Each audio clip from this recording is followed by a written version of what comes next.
यम यम चिंतते कार्यम तम तम प्राप्नोति निश्चितम। अगर चिंतन हो, विचार किया जाए। आप हैं बिहार संवाददाता के साथ और मैं हूं मनोज चतुर्वेदी। अभी जहां हम खड़े हैं ये पटना का बुद्ध घाट है और गंगा का पानी जो है इधर तक आ चुका है, कुछ बरसात का भी है।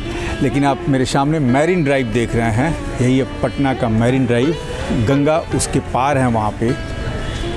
और इस घाट की व्यवस्था मैं दिखा दूं, ये जितने घाट हैं सब नमामि गंगे प्रोजेक्ट के तहत बने हैं। लेकिन ज़रा इन घाटों को भी देख लीजिए। छठ पूजा आ रहा है, सफाई चकाचौक दिखेगी आपको। एक दिन के लिए करीब करीब 8 करोड़ रुपए बिहार सरकार जो है इन घाटों के पीछे खर्च कर देती है। लेकिन नमामि गंगे प्रोजेक्ट में इन घाटों की दुर्दशा क्या है, इसकी वानगी आप निश्चित तौर पर देख रहे हैं। कहा जाता था कि कभी बुद्ध इस घाट पर नहाने आते थे और इसी कारण इसका नाम पटना का बुद्ध घाट पड़ा। राधे कृष्ण का यहाँ पे मंदिर है। जब बाहर आप सड़क के तरफ निकलेंगे, दानापुर गांधी मैदान की सड़क है सामने, हम आपको दिखा रहे हैं। यहाँ के जो पुजारी हैं, आखिर बुद्ध घाट इसका नाम क्यों पड़ा और नमामि गंगे प्रोजेक्ट के तहत ये घाट बनाए गए हैं और घाट की दुर्दशा ऐसी क्यों है, सब कुछ जानेंगे। क्या नाम है सर? पंडित बुद्धन ओझा। बुद्धन ओझा। कहाँ, पटना के ही रहने वाले हैं ना कहीं बाहर से आए? हम लोग तो यहाँ आज लगभग ये छठा पुस्त में यहाँ है। छठा पुस्त मतलब मान लीजिए कि 450 साल पहले आए होंगे। हाँ। एक पुस्त 80 साल का मान लिए। हाँ, तो छठे पुस्त में हम लोग हैं। 450 साल से ज़्यादा हो। हाँ। बुद्ध घाट ना, आपके सुने कि आपके पिताजी भी यहाँ थे, उनके पिताजी भी यहीं पे सब लोग रहे।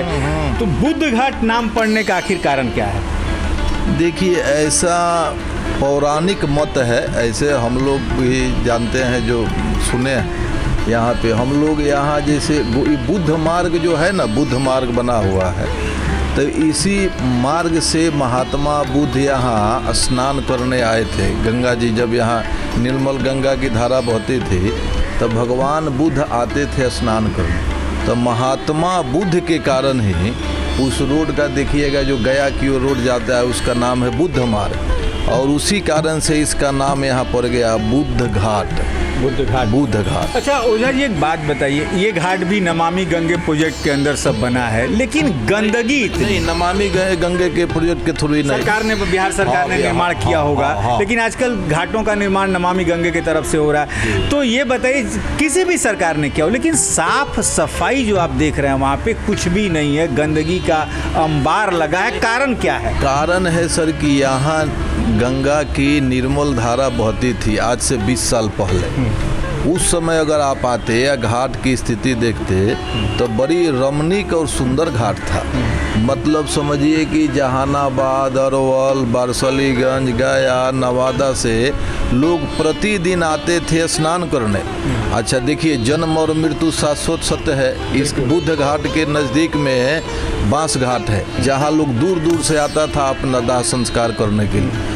तो वहाँ बांस घाट में लोग दाह संस्कार करता था और पवित्र होने के लिए बुद्ध घाट में गंगा स्नान करता था। समझे कि नहीं? उसके कारण यह माने 24 घंटा अहोरात्र कहिए तो यहाँ एकदम गुलजार रहता था। लोग 12 बजे रात में हर हर गंगे जय शिव लेकर के। उस समय तो लकड़ी पे चिताएं जल रही होंगी। हाँ। आज बिजली है, तुरंत पैसा दीजिए जल के, टाइम किसी के पास है नहीं। तो आपने मान लीजिए कि आपकी भी उम्र करीब 60 साल के आसपास होगी, तो आपने देखा था, तो आज क्या अंतर पाते हैं आप उस समय और अभी के? अभी तो सर यहाँ गंगा जी का पानी ही नहीं है, समझे कि नहीं? अब देखिए ना, अभी वर्तमान में देखिए गंगा जी का पानी थोड़ा आया हुआ है, अरे नाला गंगा जी का मिला हुआ है।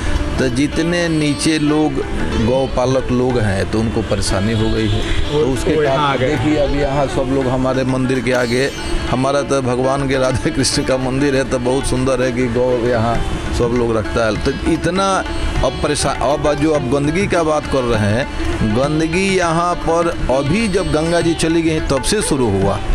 नहीं तो गंदगी यहाँ नहीं रहती। कुछ लोगों ने भी वहाँ पे मान लीजिए बैठ के, कुछ ऐसे लोग हैं। हाँ, वो तो देखिए समाज है तो अब जहाँ खाली स्थान है, सामाजिक स्थल है, तो वहाँ तो लोग बैठ के अपना जो विनोद करने के। यदि इसको पहले के समय में इसको लौटाना हो तो सरकार से आप क्या मांग करेंगे?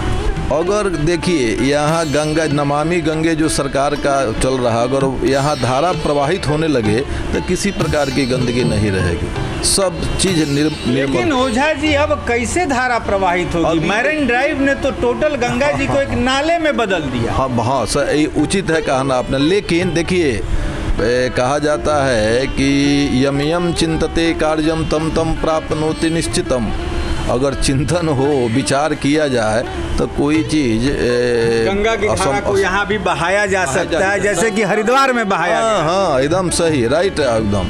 क्या नहीं हो सकता है सर, कि भगवान भगवत कृपा होगा।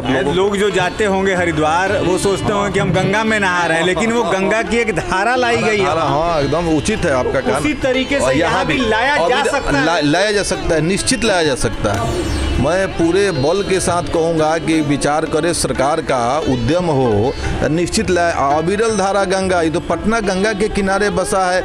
आप भी बचपन में पढ़े होंगे, हम भी पढ़े हैं, तो हम लोग तो गंगा के तटे पर, हम लोग तो देखिए मेरे दादा परदादा का ये मंदिर है, हम लोग तो यही गंगा जी में हम लोग। सावन की शिवरात्रि चल रही है, बहुत भीड़ भाड़ देखने को नहीं अभी नहीं। यहाँ तो पटना का अति प्राचीन शिवालय है, आप आगे जाके देख लीजिए, 200 साल पुराना शिवालय है, समझे ना। वो बना हुआ है, लेकिन आप आते 20 साल पहले, और भी हमारे गांव के लोग हैं, देखिए ये सब लोग, तो यहाँ देखते तो मेन रोड से लाइन लगता था जल चढ़ाने के लिए, जैसे बैजनाथ धाम में, चाहे बैकटपुर है, चाहे जो भी धाम, महेंद्रा नाथ है, आपके हरिहर नाथ है, वैसे लाइन लगता था यहाँ जल चढ़ाने के लिए। और उस रोड से आपको घाट में स्नान करने के लिए जाने के लिए आधा घंटा समय लगता था, इतना भीड़ रहता था। तो आपने अपने गांव के लोगों को ही बुला के यहाँ बसाया है? नहीं, सब गांव नहीं, सब मेरा गाँव है, गोलघर तो मेरा गाँव है। आप अब जो बता रहे हैं कि हम लोग 5-6 पुश्त से हैं, तब तो गोलघर, मंदिरी, बुद्धा कॉलोनी, अभी दुजरा, ये तो सब मेरा, हम लोग तो उसी। कहाँ से आए थे आप लोग, कुछ याद है? हम लोग छपरा से आए थे, छपरा से आए जी, छपरा से करीब 500 साल पहले एक परिवार यहाँ आता है, बुद्धा घाट पे अपना डेरा जमाता है। कह लीजिए आप, एक तरह से फ़कीरी का समय था, ऐसी सड़कें नहीं थी, चकाचौंध नहीं थी, बिजली नहीं थी। और जब कहा जाता है कि पटना में जब सबसे बड़ी बाढ़ आई थी, तो जो गेट आप देख रहे हैं वही सुरक्षा की दीवार पटना के लिए बनाई गई, गंगा से बचने के लिए। लेकिन आज परिस्थिति ये है कि गंगा एक छिछले नाले के रूप में यहाँ बहती है। मैरिन ड्राइव हमने आपको दिखाया, उसके उधर गंगा है, करीब वहाँ से भी करीब 500 मीटर की दूरी पर है।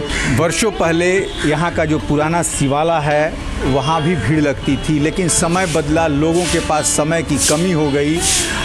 हर चौक चौराहों पे शंकर विराजमान होने लगे, मंदिर बनने लगे, और लोग जो अपने घरों से निकलकर सबसे नज़दीक रहा वहीं जल ढाल के निकल जाते हैं मनोकामना मान के। लेकिन जो पुराने शिवालय थे, पुराने मंदिर थे, उनका अस्तित्व धीरे धीरे इसी तरीके से ख़त्म होने लगा। और आज की नई पीढ़ी जो है इन शिवालयों में विश्वास नहीं करती, इन मंदिरों में विश्वास नहीं करती। आज की नई पीढ़ी पब और डिस्को जाना चाहती है, न कि मंदिर पर माथा टेकना। मैं मनोज चतुर्वेदी, पटना।